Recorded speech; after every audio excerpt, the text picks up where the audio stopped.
Hello दोस्तों, आज हम सुनेंगे होलिका दहन क्यों किया जाता है। होलिका दहन भक्त प्रहलाद की याद में मनाया जाता है। भगवान श्री कृष्ण के काल में इस त्योहार से रंग जुड़ गया और इसे उत्सव की तरह मनाया जाने लगा। एक बार असुरराज हिरण्यकश्यप शिपु विजय प्राप्ति के लिए तपस्या में लीन था।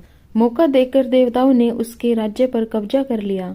उसकी गर्भवती पत्नी को ब्रह्मर्षि नारद अपने आश्रम में ले आए। वे उसे प्रतिदिन धर्म और विष्णु महिमा के बारे में बताते। यह ज्ञान गर्भ में पल रहे पुत्र प्रहलाद ने भी प्राप्त किया।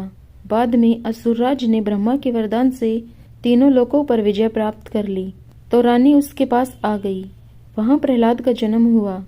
बाल्यावस्था में पहुंचकर प्रहलाद ने विष्णु भक्ति शुरू कर दी। इससे क्रोधित होकर हिरण्यकश्यप शिपु ने अपने गुरु को बुलाकर कहा कि ऐसा कुछ करो कि यह विष्णु का नाम रटना बंद कर दे। गुरु ने बहुत कोशिश की किंतु वे असफल रहे। तब असुरराज ने अपने पुत्र की हत्या का आदेश दे दिया। उसे विष दिया गया, उस पर तलवार से प्रहार किया गया, विषधरों के सामने छोड़ा गया, हाथियों के पैरों तले कुचलवाना चाहा, पर्वत से नीचे फिकवाया, लेकिन इस कृपा से प्रहलाद का बाल भी बाका नहीं हुआ। तब हिरण्यकश्यप शिपु ने अपनी बहन होलिका को बुलाकर कहा कि तुम प्रहलाद को लेकर अग्नि में बैठ जाओ, जिससे वह जलकर भस्म हो जाए।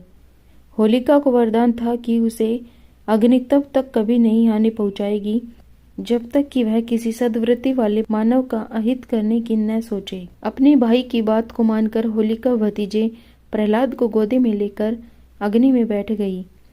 उसका अहित करने के प्रयास में होलिका तो स्वयं जलकर भस्म हो गई और प्रहलाद हंसते हुए अग्नि से बाहर आ गया।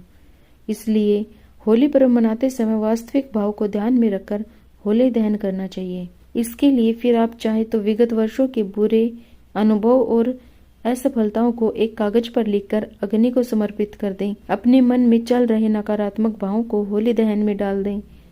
तभी आप भी सकारात्मकता सोच से आगे बढ़ते हुए प्रहलाद की तरह ईश्वर की कृपा के पात्र बन पाएंगे। Thank you.